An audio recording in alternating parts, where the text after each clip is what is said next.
Chapter 26. Parents' Legacy to Children. The Law of Heredity. The physical and mental condition of the parents is perpetuated to their offspring. This is a matter that is not duly considered. Wherever the habits of the parents are contrary to physical law, the injury done to themselves will be repeated in the future generations. By physical, mental, and moral culture, all may become co-workers with Christ. Very much depends upon the parents. It lies with them whether they shall bring into the world children who will prove a blessing or a curse. The nobler the aims, the higher the mental and spiritual endowments, and the better developed the physical powers of the parents, the better will be the life equipment they give their children.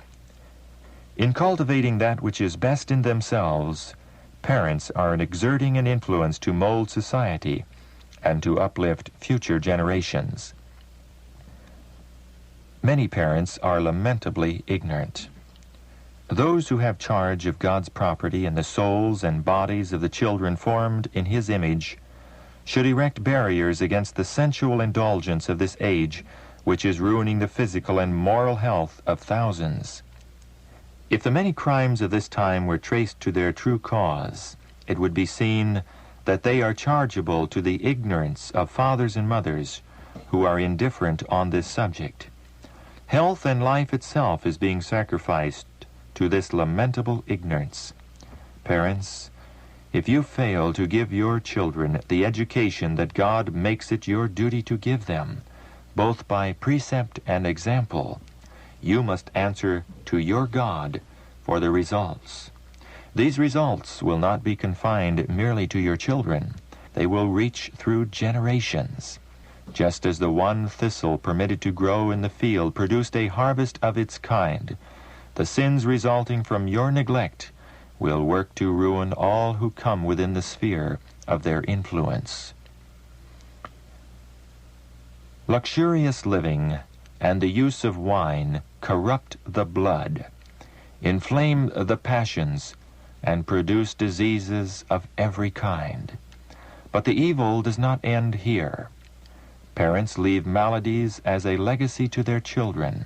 As a rule, every intemperate man who rears children transmits his inclinations and evil tendencies to his offspring.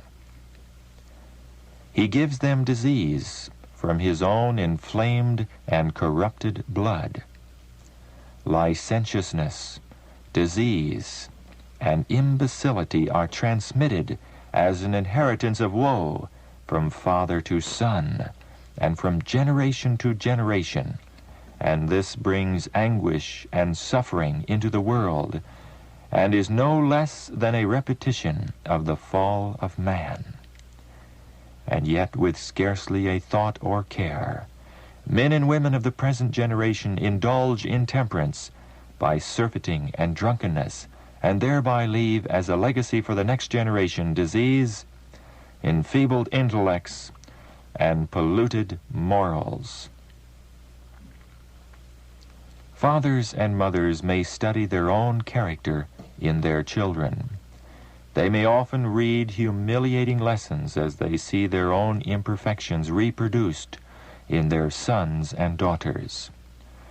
While seeking to repress and correct in their children hereditary tendencies to evil, parents should call to their aid double patience, perseverance, and love. When a child reveals the wrong traits which it has inherited from its parents, shall they storm over this reproduction of their own defects? No, no. Let parents keep a careful watch over themselves, guarding against all coarseness and roughness, lest these defects be seen once more in their children. Manifest the meekness and gentleness of Christ in dealing with the wayward little ones. Always bear in mind that they have received their perversity as an inheritance from the father or mother. Then bear with the children who have inherited your own trait of character. Parents must trust implicitly in the power of Christ to transform the tendencies to wrong which have been transmitted to their children. Have patience, fathers and mothers. Often your past neglect will make your work hard, but God will give you strength if you will trust in Him. Deal wisely and tenderly with your children.